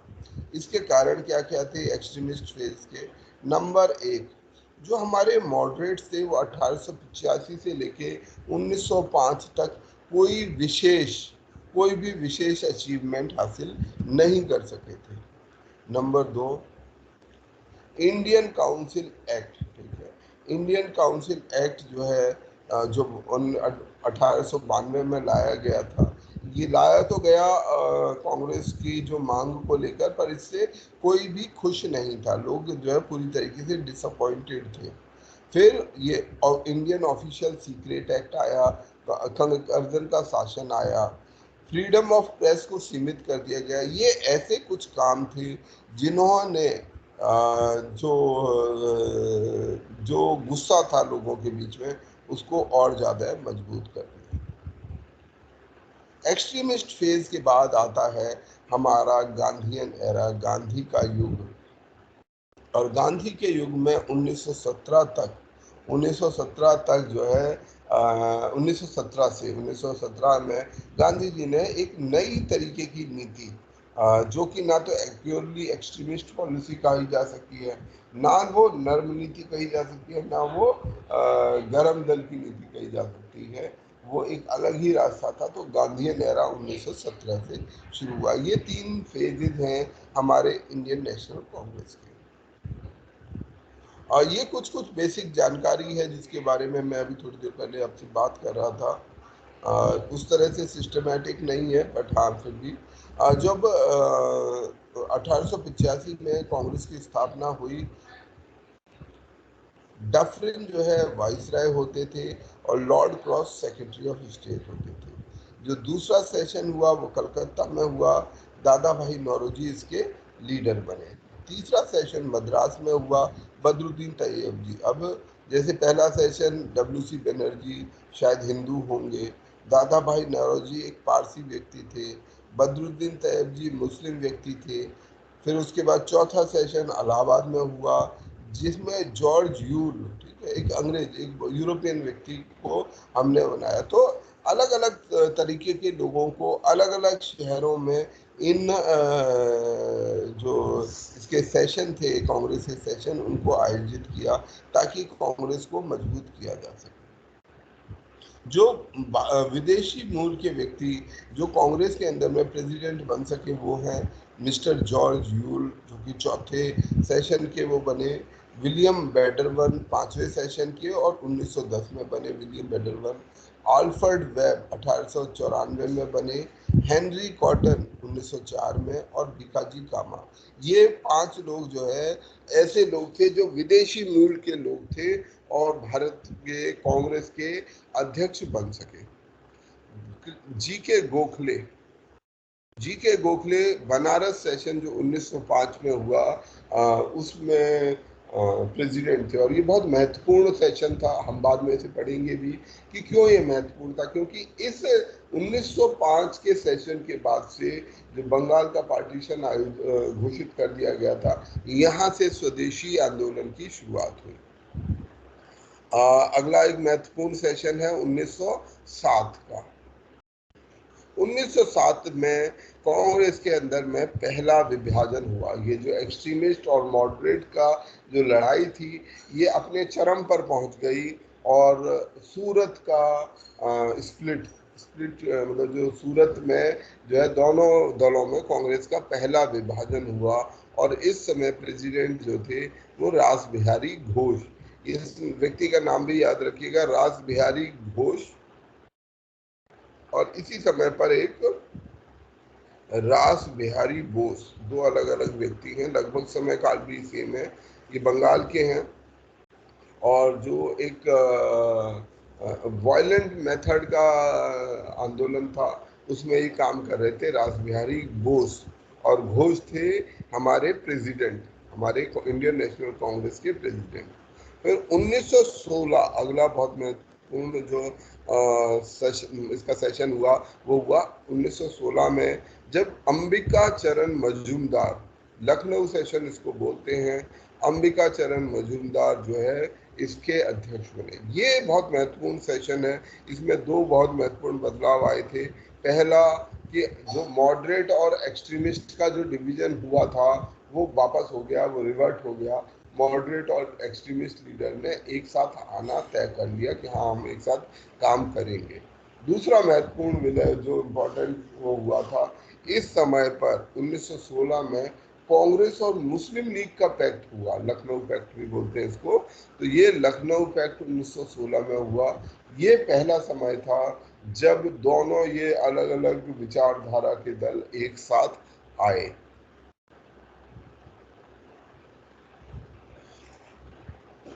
इसके बाद 1923 में जो अध्यक्ष थे वो थे अब्दुल कलाम आज़ाद। अब्दुल कलाम आज़ाद कांग्रेस के यंगेस्ट प्रेसिडेंट बने। 1917 में जो प्रेसिडेंट बनी वो थी एनी बेसेंट, और एनी बेसेंट पहली विमेन प्रेसिडेंट बनी। तो पहली विमेन प्रेसिडेंट कौन है? Annie Besant. और यहाँ पर थोड़ा सा क्वालिफाई कर लेना है कि फर्स्ट इंडियन विमेन प्रेसिडेंट और फर्स्ट विमेन प्रेसिडेंट अलग अलग चीज हो गई। तो अगर प्रथम भारतीय महिला अध्यक्ष की बात करें तो सरोजिनी नायडू थी, जो 1925 में कानपुर सेशन में हुई, और पहली महिला अध्यक्ष बनी वो थी एनी बेसेंट 1917 में कलकत्ता सेशन में। गांधी जी जो सबसे रेस्पेक्टेड फिगर थे कांग्रेस में 1917 से लेकर 1947 तक, अगले 30 सालों तक, गांधी जी केवल एक बार ही कांग्रेस के प्रेसिडेंट बने, वो था 1924 का बेलगांव सेशन। केवल एक बार जो है वो इसके अध्यक्ष बने। 1927 में पहली बार इंडिपेंडेंस रेजोल्यूशन। अभी तक हम खाली 1929 में जो है अब तक 1929 तक केवल हम लोग स्वराज की मांग करते रहे, होम रूल की मांग करते रहे कि भारत पर अंग्रेजी शासन रहे, क्वीन विक्टोरिया हमारी शासक रहे, हमें कोई दिक्कत नहीं है, पर यहाँ के जो लोकल एडमिनिस्ट्रेशन है उसे हमारे हाथ में दिया जाए। यहाँ से हमने पूर्ण स्वराज की मांग करने की बात शुरू हुई। एम ए अंसारी ने ये शुरू की। 1928 में अध्यक्ष थे मोतीलाल नेहरू। जवाहरलाल नेहरू के पिताजी, पंडित जवाहरलाल नेहरू जी के पिताजी मोतीलाल नेहरू 1928 में अध्यक्ष थे। 1936 में नेहरू थे जिन्होंने समाजवाद को अपनाने की मांग की, ठीक है, कि हमें समाजवाद को अपनाना चाहिए। ये मांग सबसे पहली बार हमारी 1936 में आई। 1937 में कांग्रेस का जो सेशन हुआ था वो एक गांव में हुआ था। कौन से गांव में हुआ था? Village session. Faizpur sir. Faizpur, ठीक है। 1939 में, यहाँ पर भी ये 37, 38, 39 का दौर गड़बड़ का दौर रहा, जब जो है कांग्रेस के अंदर में जो सुभाष चंद्र बोस और गांधी जी की पर्सनैलिटी का इशू सामने आया। 1939 में सुभाष चंद्र बोस ने हमारे कांग्रेस के से इस्तीफा दे दिया। ये सेशन था तिरुपति सेशन और राजेंद्र प्रसाद इसके प्रेसिडेंट बने। जेबी कृपलानी, जब भारत आजाद हुआ तो कांग्रेस के प्रेसिडेंट थे जेबी कृपलानी। आजादी से पहले जो कांग्रेस 47 तक की कांग्रेस थी, उससे पहले दो व्यक्ति जो है 3 बार प्रेसिडेंट बने। उनमें से एक है नेहरू और दूसरे हैं दादा भाई नौरोजी। दादा भाई नौरोजी। केवल 3 महिलाएं हैं जो कांग्रेस की प्रेसिडेंट बन सकी हैं, एनी बेसेंट, सरोजिनी नायडू और नेली सेनगुप्ता। ठीक है, तो 5 foreigners, George Yule, Henry Cotton, William Wedderburn और कौन दो रह गए, ठीक है, जो भी 2 रह गए जो हमने पढ़ लिए। तो ये आपको सारे फैक्ट्स याद करने हैं, ये अलग अलग समय पर क्वेश्चन आए हुए हैं। जो लिस्ट मैं आपको बोल रहा हूँ वो लिस्ट अगर आप बना लें तो आपको कांग्रेस के अलग अलग प्रेसिडेंट्स के नाम, समय और शहर याद करने में, और साथ साथ रिमार्क था उस टेबल में। जो हम 3 कॉलम बनाएंगे, एक चौथा कॉलम भी बना दीजिएगा, उस चौथे कॉलम में रिमार्क डाल दीजिएगा। और आप में से अगर एक कोई काम कर देगा कि उसको टेक्स्ट फॉर्म में या एक्सेल फॉर्मेट में कन्वर्ट कर दे तो वो बहुत अच्छा हो जाएगा। उस एक्सेल फॉर्मेट को हम वेबसाइट पर अपलोड कर देंगे, जिससे कि हमेशा हमेशा के लिए जो ये लिस्ट है वो हमारे पास रहेगी। आने वाले समय में कोई भी स्टूडेंट जब उसे पढ़ना चाहेगा तो उसे वेबसाइट पर ये मटेरियल उपलब्ध हो जाएगा। तो आप में से जो भी इस काम को करना चाहे, कोई अगर वॉलंटियर करे, कोई बहुत बड़ा काम नहीं है, तो अगर कोई इसे वॉलंटियर करे कि उसे एक्सेल फॉर्मेट में या वर्ड फॉर्मेट में, एक टेबुलर फॉर्मेट में डाल दे तो बहुत अच्छा हो जाएगा, जिससे कि हम उसे यहाँ जो है वेबसाइट पर एक ही साथ डाल दें। आने वाले समय में आपके लिए भी बेनिफिट होगा और किसी और स्टूडेंट के लिए भी बेनिफिट होगा उसे।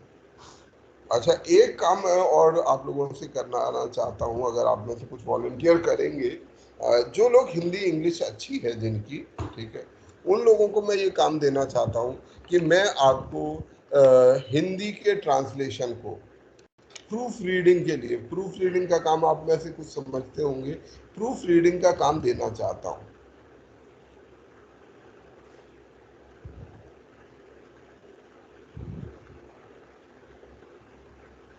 ये अगर आप मेरा काम कर दें, मेरा काम नहीं है, ये दीप कोचिंग का काम है, तो दीप IAS कोचिंग में अगर आप अपना कुछ सहयोग देना चाहते हैं तो आप ये प्रूफ रीडिंग का काम हमारे साथ करा दीजिए। हम आपको एक डॉक्यूमेंट देंगे, वो डॉक्यूमेंट को मैं आपको गलतियां ढूंढनी है कि यहाँ पर गलती है, वर्ड फाइल होगी, उस वर्ड फाइल में आप करेक्शन कर देंगे कि ये गलती है, यहाँ से ऐसे होना चाहिए।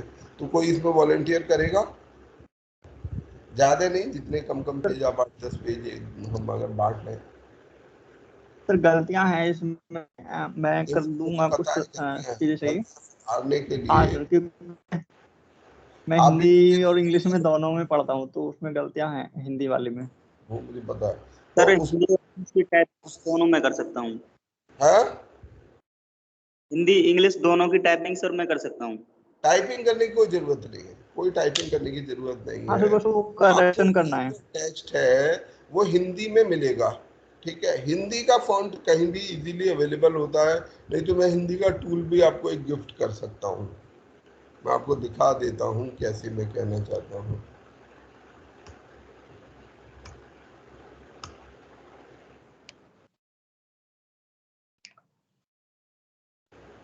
ये देखो, ये एक चीज है, ठीक है, ये नो है।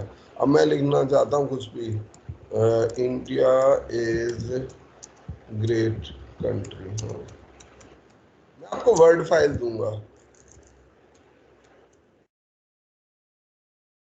अब में से इसकी हिंदी लिखनी है।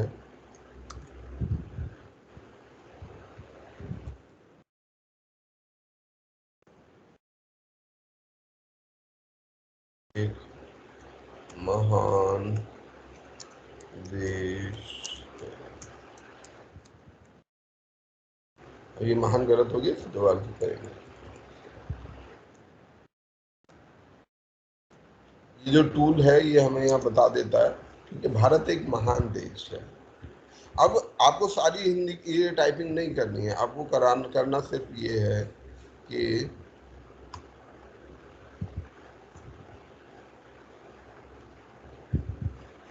और इससे आप ही को फायदा भी होगा, ये ध्यान रखिएगा। जब भी हम किसी एकेडमिक एक्टिविटी को करते हैं, हम लोग बहुत कमजोर हैं, नहीं करते हैं, इनफैक्ट हमें ये ज़्यादा से ज़्यादा करनी चाहिए।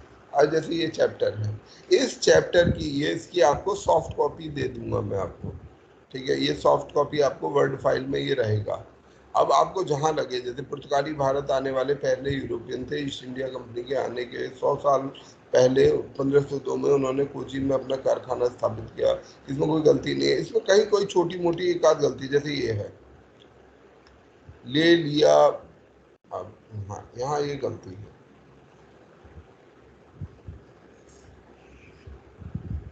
ये सेंटेंस होना चाहिए, लेकिन बाद में 16वीं शताब्दी में, ये 16वीं शताब्दी में, मैं इसको और बेटर करके आपको दूंगा, जिसकी घबराई नहीं। बहुत मामूली कहीं कहीं आपको वो गलतियां मिलेंगी, पूरे पेज में मेरे ख्याल से एक पेज में 10 गलतियां, इससे ज़्यादा नहीं, पर आपको उसे ध्यान से पढ़ना होगा और उसमें करेक्शन सजेस्ट करने पड़ेंगे इसे। अब जैसे इस सेंटेंस को ये होना चाहिए, लेकिन बाद में 16वीं शताब्दी में दास व्यापार ने इसका स्थान ले लिया। ये एक्चुअली में सेंटेंस ये है, पर टाइपिंग मिस्टेक में ये गलत हो गया है। तो अगर आप इसमें छोटा सा हेल्प कर देंगे तो ये बेटर हो जाएगा, आने के लिए एक रिपोजिटरी बन जाएगी। मैं साथ साथ आपको ये जो टूल मैं दिखा रहा हूँ ये गिफ्ट कर दूंगा आपको, अपने इस पर फ़ोन पे अपने लैपटॉप पर इंस्टॉल करना है।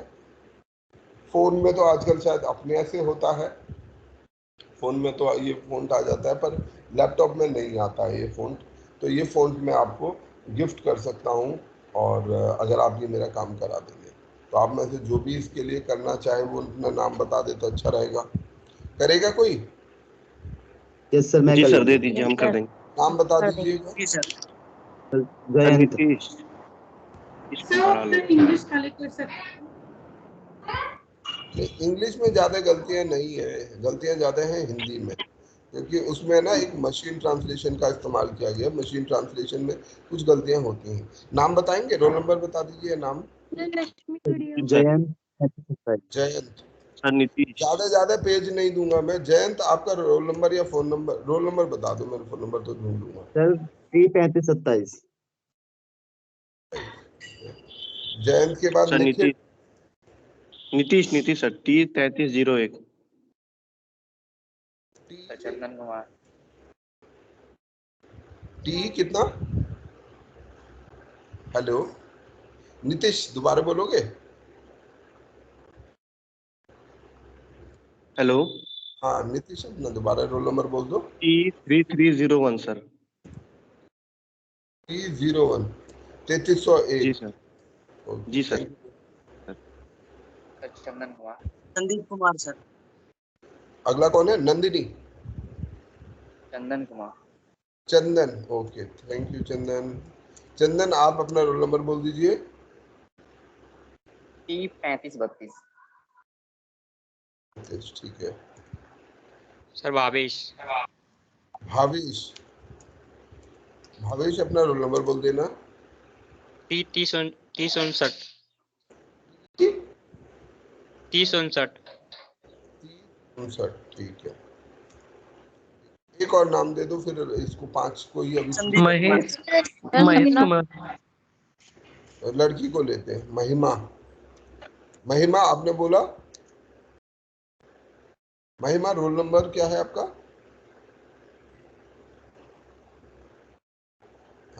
Hello, I heard a women female voice. Sir Rashmi Gadhiya. मेरे को आपका रोल नंबर बोलो। सर मेरा नाम महिमा नहीं है, रश्मि गढ़िया। T3427। 3427। क्या नाम है आपका? Sir Rashmi Gadhiya. Rashmi, okay okay, sorry Rashmi. Okay sir.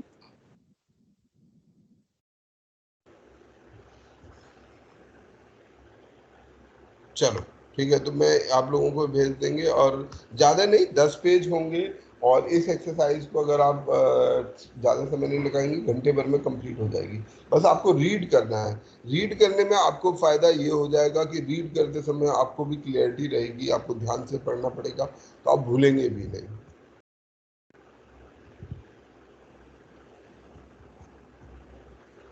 तो सर हाँ जी। सर एक क्वेश्चन था सर, जिसमें सेफ्टी वाल्व थ्योरी सर आपने बताया, हाँ, उसमें एक मतलब एक जो थोड़ा तेज बोलो डियर, आपकी आवाज़ मेरे फोन में भी, लैपटॉप था सर, जो संयुक्त राष्ट्र अमेरिका में 1862 में मतलब होम स्टेट के अधिनियम को जो जन्म दिया था, वो सर क्या था? 1862 में होम स्टेट का जो वो दिया था, ये अधिनियम को जो अमेरिका जन्म की दिया बात कर रहे हो? ओके, था ठीक है। सवाल क्या है? सर, जो सेफ्टी वॉल थ्योरी जो था, जिसमें सुरक्षा बल सिद्धांत जो बेरोजगारी से निपटने के बारे में एक सिद्धांत था सर, जिसने संयुक्त राज्य अमेरिका में 1862 के होम स्टेट अधिनियम को जो जन्म दिया था सर।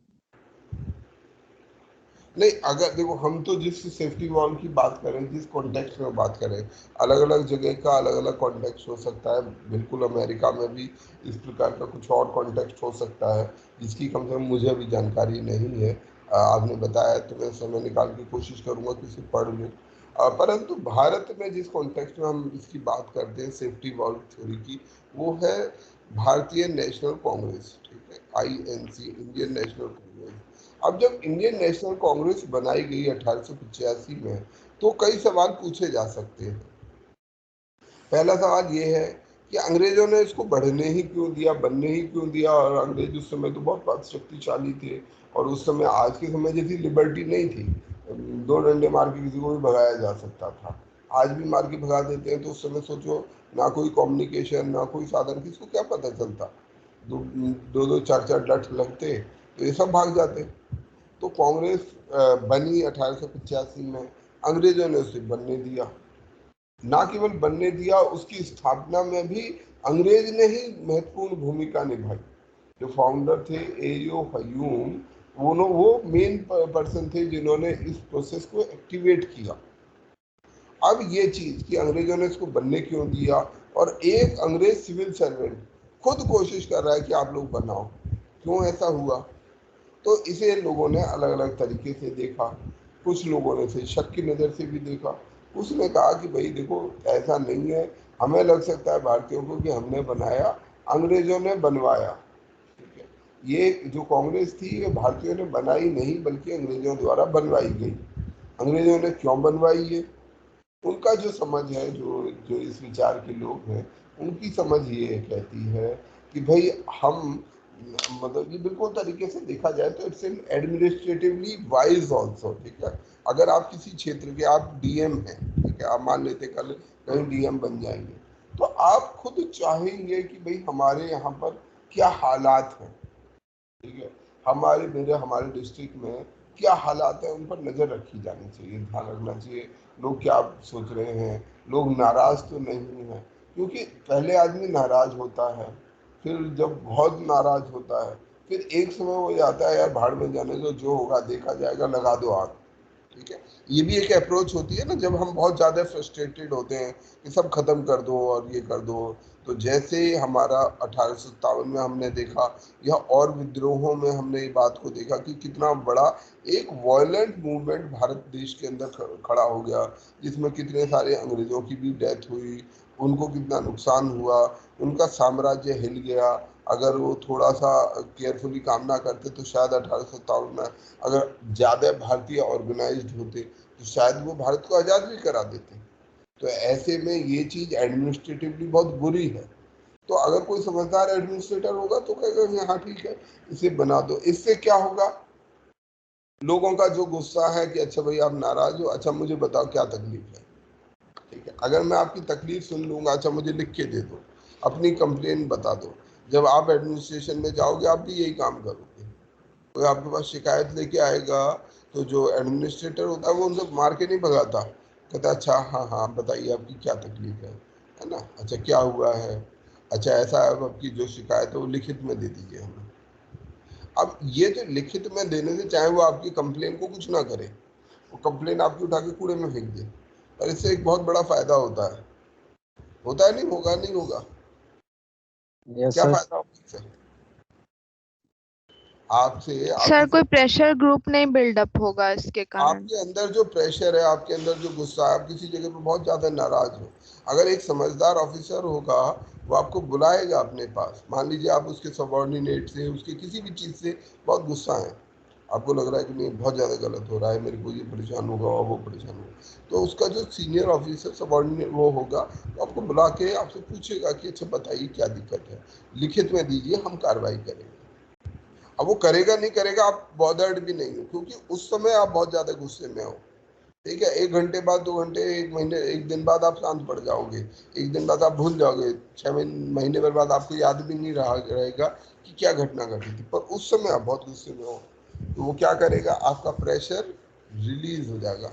नहीं तो पता चला आप 2-4 और लोगों को इकट्ठा कर लोगे और वहां पे बवाल खड़ा कर दोगे। तो ये होती है सेफ्टी वॉल्व थ्योरी, कि उस समय जो प्रेशर है उसको हम रिलीव कराएं। तो ये थ्योरी दी गई थी भारत के कांग्रेस के गठन के लिए।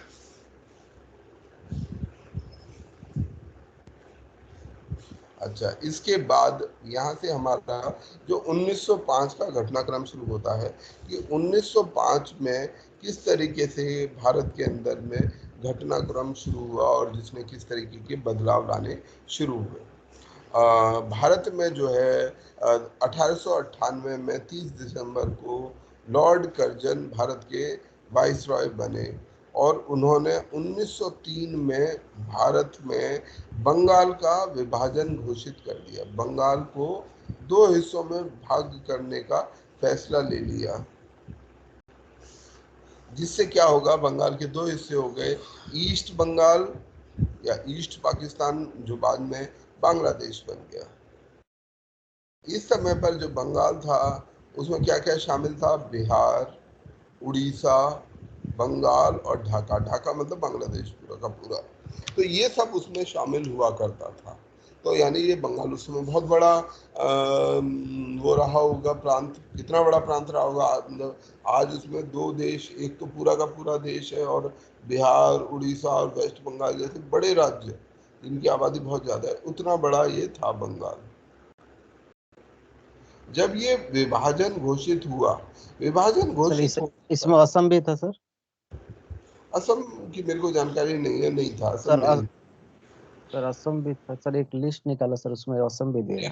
हो सकता हो, नॉट श्योर, हो सकता है, क्योंकि राज्य का गठन उस समय अलग तरीके से था, आज के तरीके से नहीं था। जैसे आज हम देखते हैं तो कभी कभी हमें बंगाल पढ़ के वेस्ट बंगाल समझ आ सकता है, पर ये ऐसा नहीं है। जब हम बंगाल बोलते हैं उसका मतलब ये सारा एरिया बंगाल है। अब जो है, जब बंगाल का विभाजन हुआ तब तक 1805 तक कांग्रेस लोगों को कुछ बेसिक चीजें समझा पाई थी। 85 से 1905 तक लोगों के दिमाग में ये बात आई थी। और सबसे उसमें एक महत्वपूर्ण चीज थी, जिसको हम हमेशा स्कूल में भी पढ़ते थे, आपने भी पढ़ा होगा, कि अंग्रेजों की एक नीति है जिसका नाम है बांटो और शासन करो। फूट डालो और राज करो। फूट डालो राज, फूट डालो और शासन करो।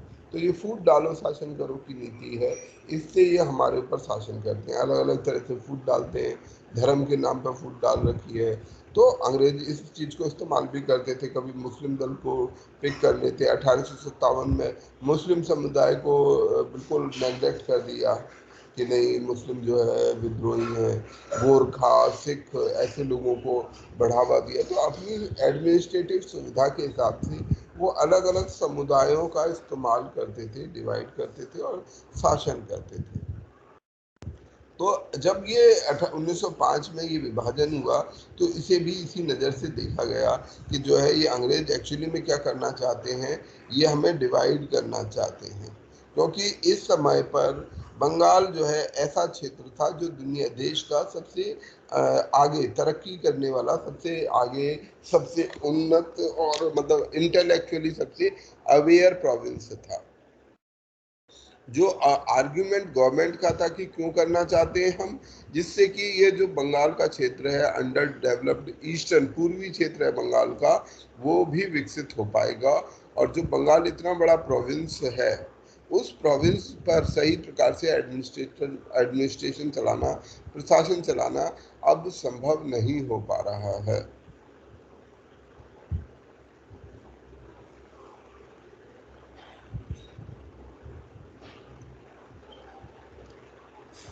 ठीक है, तो हमारे जो लीडर्स थे उस समय के, उन्होंने इसको जो है भारत के तोड़ने वाला कदम देखा कि हमारे राष्ट्रवाद को, जो नया राष्ट्रवाद हमारे देश में पैदा हो रहा है, उसको खत्म करने की कोशिश है, जो कि एक्चुअली में कोशिश थी भी कि जो नई कोशिश वो बन रहा है उसको ये खत्म किया जाए।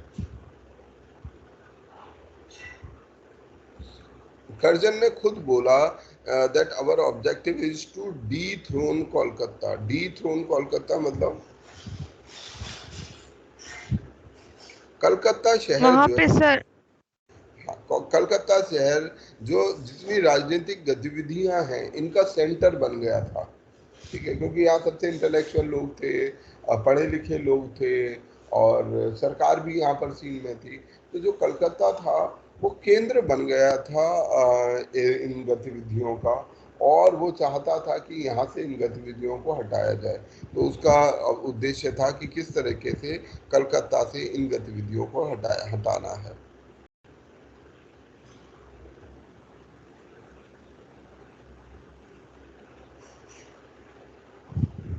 अब जब ये बंगाल विभाजन घोषित हुआ, तो ऐसे में जब घोषणा के समय पर मॉडरेट्स और एक्सट्रीमिस्ट जो लोग थे, दोनों हमारे कांग्रेस के अंदर में दो धड़े थे, एक नरम दल, एक गरम दल। ठीक है, नरम दल ये चाहता था कि भाई हम शांतिपूर्वक पिटीशन सभाएं करें और इससे उनको समझाएं कि भाई ये काम गलत है, इसे मत करिए। जो गरम दल था वो इससे सहमत नहीं था। गरम दल का कहना था कि नहीं, अब ऐसा करने से कुछ नहीं चलेगा। तो इन दोनों में आपस में कुछ टकराव थे। इन टकराव का एक बड़ा बिंदु ये था कि जो गरम दल था, नरम दल था, वो ये कहता था कि हमें ये आंदोलन केवल बंगाल तक ही सीमित रखना चाहिए, क्योंकि ये बंगाल का इशू है तो बंगाल तक ही सीमित रखना चाहिए।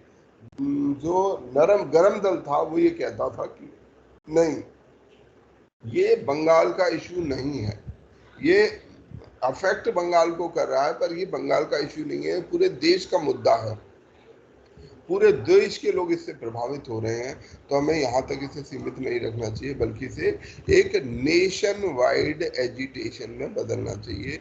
इस आंदोलन को हमें पूरे देश में लेकर जाना चाहिए। तो ये एक पॉइंट ऑफ डिफरेंस था दोनों दलों के बीच में। तो ये जब दोनों दलों में आपस में इस चीज को लेकर, इस मुद्दे को लेकर बहस थी, टकराव था, इस बहस को 1906 में टाल दिया गया। 1906 का अधिवेशन जो हुआ उसमें इसको टाल दिया गया। उस समय दादा भाई नौरोजी को प्रेसिडेंट बनाया गया। दादा भाई नौरोजी क्या थे? दादा भाई नौरोजी की हैसियत उस समय कांग्रेस में बहुत बड़ी थी, दोनों से बड़ी थी। मॉडरेट से हाईली रिस्पेक्टेड थे। उन्होंने अपनी जो ड्रेन ऑफ वेल्थ थ्योरी दी थी। ठीक है, ड्रेन ऑफ वेल्थ थ्योरी उन्होंने क्या, किताब का नाम क्या था जिसमें उन्होंने theory the? Poverty and un British rule in India. ठीक है, ये ध्यान रखना है कि जिस किताब में ये थ्योरी दी गई, कभी कभी ऐसा लगता है कि हमें ड्रेन ऑफ वेल्थ एक किताब है, ऐसी कोई किताब नहीं है, बल्कि किताब का नाम है poverty and un British rule in India. ठीक, इस किताब के अंदर में ये थ्योरी दी गई है, ड्रेन ऑफ वेल्थ की थ्योरी। तो दादा भाई नौरोजी इस समय बहुत सम्माननीय व्यक्ति थे, तो उनको प्रेसिडेंट बनाया गया ताकि इस टकराव की स्थिति को टाला जा सके, लोग टकराए नहीं आपस में। और उनके लीडरशिप के कारण में जो है ये मुद्दा कुछ समय के लिए टल गया।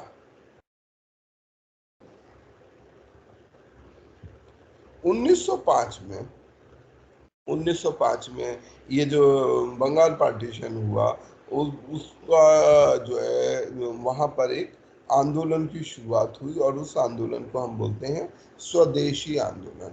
भारत में जो कुछ आंदोलन हैं जो बहुत महत्वपूर्ण हैं, उनमें ये सबसे पहला बड़ा मूवमेंट है, बड़ा मूवमेंट है, ऑल इंडिया मूवमेंट नहीं है, पर पहला बड़ा जन आंदोलन है भारत का, स्वदेशी मूवमेंट। उसके बाद असहयोग आंदोलन आता है 1920 में। उसके बाद आता है हमारा सविनय अवज्ञा आंदोलन, और उसके बाद आता है भारत छोड़ो आंदोलन। तो ये 4 आंदोलन हैं हमारे देश में जो सबसे महत्वपूर्ण स्थान रखते हैं। स्वदेशी आंदोलन, नॉन कोऑपरेशन आंदोलन, civil disobedience movement and quit India movement. ये 4 सबसे बड़े महत्वपूर्ण आंदोलन हैं। जब हम भारत के स्वतंत्रता आंदोलन की बात करें तो इन चारों का हमें अच्छे से अध्ययन करना है। बेसिकली हमारे को इन्हीं के आसपास घूमेंगे। तो जो स्वदेशी आंदोलन क्यों शुरू हुआ, हमारी कांग्रेस ने एक जमीन तैयार की थी, लोगों में राजनीतिक जो चिंतन है वो बढ़ गया, ठीक है, लोगों को इंडियन काउंसिल एक्ट फेल हो गया, राजनीतिक चेतना धीरे धीरे बढ़ रही थी। जो 20 साल से मॉडरेट्स पिटीशन और सभाओं करने का काम कर रहे थे, उससे कोई रिजल्ट निकल नहीं रहा था, किसी भी तरीके का कोई बदलाव आ नहीं रहा था।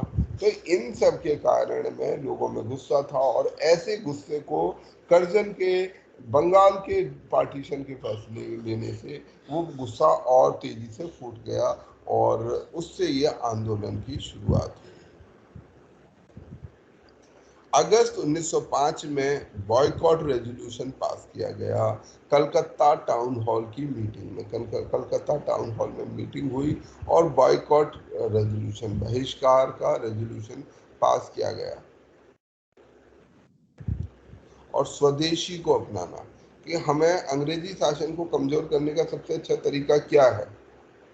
अंग्रेजी शासन को सबसे कमजोर करने का सबसे अच्छा तरीका ये है कि हम अंग्रेजों की सम्मान ही ना लें। अंग्रेज हमसे पर सबसे ज्यादा शासन कर कैसे रहे थे, तरीका क्या था? सर वो रॉ मटेरियल्स यहाँ से ले जाते थे और मैन्युफैक्चर्ड गुड्स यहाँ ले आते थे तो और यहाँ इकोनॉमिक बेचते थे। बड़ा मूल कारण है अंग्रेजी शासन का। इसीलिए मैं हमेशा मानता हूँ, मैं इतिहास को जब भी किसी भी तरीके से देखता हूँ तो मैं हर चीज में यही देखता हूँ, यही पाता हूँ कि आर्थिक कारण सबसे मूल में होते हैं, और आर्थिक कारण ही सॉल्यूशन भी। फाइनेंशियल प्रॉब्लम, फाइनेंशियल नहीं, अर्थव्यवस्था वैसे फाइनेंशियल प्रॉब्लम से बड़ी होती है। अर्थव्यवस्था, economy is a larger concept. Economy is not only related to money, money is very important और finances are very important part of economy, but economy is not only about finances, it's lot bigger thing, ठीक है, बड़ा होता है। अर्थव्यवस्था एक बड़ा विषय है, हमें ये ध्यान रखना है, केवल पैसे का मतलब इकोनॉमी नहीं है। तो हमारी जो इकोनॉमिक इश्यूज होते हैं वो हमारे इतिहास को प्रभावित करते हैं। और जैसा हमें बताया कि भाई हमारा जो अंग्रेजी शासन का केंद्र क्या है, अंग्रेज यहाँ पर इतनी दूर यहाँ क्यों पड़े हुए थे? क्या उनको शौक था कि नहीं हम इंग्लैंड में, भारत में जाएंगे और अपना झंडा फहराएंगे, इतनी परेशानियां झेलेंगे, हमारे लोग मारे भी जाएंगे, फिर भी यहाँ करेंगे? ऐसा तो नहीं था। उनका मूल कारण क्या था? मूल कारण उनके लिए पैसा था, आर्थिक साधन था। भारत उनके लिए एक बहुत बड़ा आर्थिक साधन था, बहुत बड़ा आर्थिक साधन था, जहाँ उनको मिलियन और मिलियंस ऑफ पाउंड मिलते थे। तो वो उनके लिए बहुत महत्वपूर्ण था, इसीलिए वो यहाँ पर मेहनत करते थे। तो जो, और यही बात हमारे दादा भाई नौरोजी ने अपनी ड्रेन ऑफ वेल्थ थ्योरी में भी दी।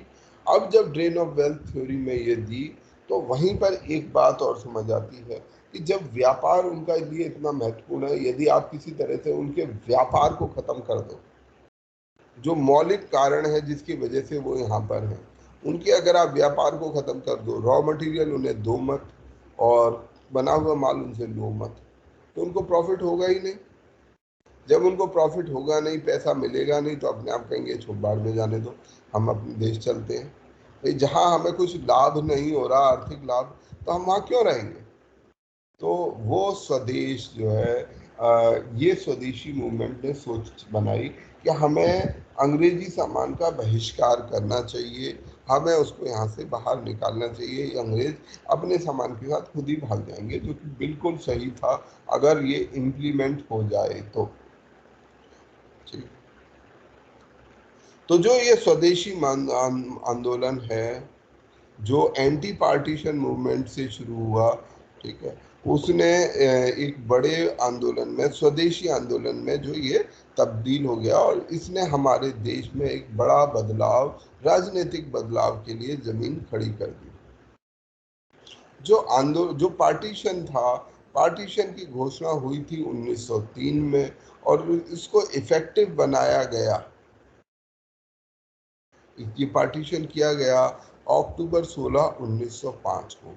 ये अक्टूबर 16, 1905 जिस दिन पार्टीशन को इफेक्टिव होना था, इस बंगाल के पार्टीशन को अमल में आना था, वो दिन को लोगों ने शोक दिवस के तौर पे मनाया। मॉर्निंग डे पूरे बंगाल के अंदर में इसको शोक दिवस के तौर पे मनाया। लोगों ने राखियां बांधी एक दूसरे को, हिंदू मुस्लिम यूनिटी के लिए राखियां बांधी गई। दोनों बंगाल, मतलब ये राखी जो है एक प्रकार से एक सिंबॉलिज्म था कि हम जो बंगाल है वो यूनाइटेड है, हिंदू मुस्लिम है वो यूनाइटेड है।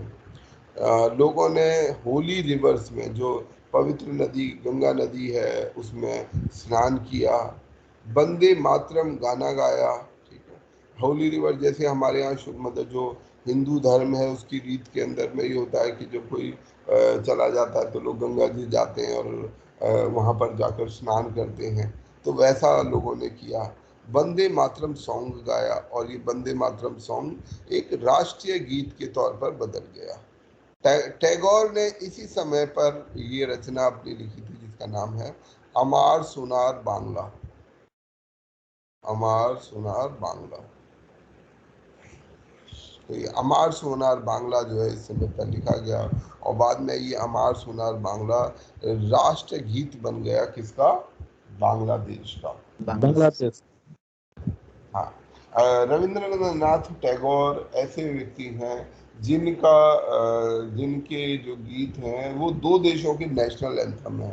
भारत का नेशनल एंथम है वो हमें पता है, और ये जो बंगाल का बांग्लादेश का जो नेशनल एंथम है वो भी रविंद्रनाथ टैगोर द्वारा ही लिखा गया है। इसी समय पर इसके साथ में जो तिरंगा झंडा, ठीक है, जो ट्राई कलर फ्लैग है, अभी उसमें वो गोल नहीं आया, पीछे चक्र नहीं आया, ये चरखा नहीं आया, पर जो तिरंगे का जो कॉन्सेप्ट है, तिरंगे का 3 रंग के झंडे का कॉन्सेप्ट है, वो इस समय आ गया था। इसमें 3 रंग थे, लाल, हरा और पीला। इसके अलावा 8 लोटस होते थे इसके अंदर में, 8 लोटस, जो कि उस समय ब्रिटिश इंडिया में 8 प्रोविंसेस थे, 8 राज्य थे, 8 प्रोविंसेस थे, उनको प्रदर्शित करता था। एक क्रेसेंट मून था उस झंडे के अंदर में। ये झंडा मैंने ढूंढने की कोशिश की थी एक बार, पर मुझे मिला नहीं। जो कि ये सब चीजें हिंदू मुस्लिम एकता, हिंदू मुस्लिम एकता बेसिक जो चीज है कि हमें देश को एक बनाना है। तो उस समय के लोग आज के समय के लोगों से कहीं ज्यादा समझदार थे। वो इस बात को समझते थे कि अगर हमें देश एक बनाना है तो हमें लोगों की एकता को बनाए रखना बहुत जरूरी है, और हिंदू मुस्लिम एकता उसके लिए बहुत जरूरी है। स्वदेशी आंदोलन में हिंदू मुस्लिम एकता एक महत्वपूर्ण बिंदु रखी गई कि इसका ध्यान रखा जाए। इनफैक्ट हमारे पूरे स्वतंत्रता आंदोलन की अगर आप बात करोगे 1857 से लेकर 1947 तक भारत में हमें एक मजबूत हिंदू मुस्लिम एकता दिखाई देती है, except for last very few year, जो 1940 के बाद का ही बहुत थोड़ा समय है, जब भारत के अंदर में, जैसे हम आज भी इस बात से डरते हैं कि नहीं हिंदू और मुस्लिम दो अलग अलग समुदाय हैं, एक साथ नहीं रह सकते, ऐसा बिल्कुल नहीं है। अगर आप भारत का इतिहास पढ़ोगे तो अधिकांशतः भारत में हिंदू और मुसलमान एकदम बड़ी खुशी के साथ एक साथ रहे हैं। ना केवल एक साथ रहे हैं, एक साथ लड़ाइयाँ लड़ी हैं, जितने आंदोलन हुए हैं सब में लोग एक साथ रहे हैं, अक्रॉस रिलीजन एक साथ रहे हैं। बहुत सारी रचनाएं, हमारी जो राष्ट्रवादी रचनाएं हैं वो हमारे मुस्लिम ब्रदर्स के द्वारा लिखी गई हैं। तो हमारे देश में जो ये हिंदू मुस्लिम एकता है ये बहुत, इनफैक्ट उससे भी पहले से है भारत में हिंदू मुस्लिम एकता। अगर आप अगर कभी मिर्ज़ा गालिब को आप पढ़ेंगे तो वो बहुत बार आपको ऐसी चीज़ें दिखाई देती हैं उसमें भी, और भी पुराने लोगों में अगर हम पढ़ते हैं तो भारत के अंदर में एक लंबा कल्चर है सांस्कृतिक और धार्मिक एकता का। अब वो कुछ समय से थोड़ा सा उसका ताना वाना कमज़ोर पड़ रहा है, पर मतलब लंबा ज़्यादा वो नहीं हो सकता। परंतु हिंदू मुस्लिम एकता एक बहुत महत्वपूर्ण चीज है भारत के राष्ट्रवाद के लिए। तो इसको यहाँ पर ध्यान सभी के द्वारा रखा गया। फ्रेंड्स, हम यहीं से आगे शुरू करेंगे कल, तो मुझे याद दिला देना। स्वदेशी आंदोलन पर थे हम, यहाँ पर यहीं से हम शुरू करेंगे, ठीक है? चल, तो अच्छी क्लास करते हैं। Thank you so much. और मैं आपको जिम्मेदारियां दूंगा। Thank you sir. My pleasure. Thank you so much. Thank you, sir. Have a Thank you, nice day. sir. Thank you. Thank you Thank you, sir.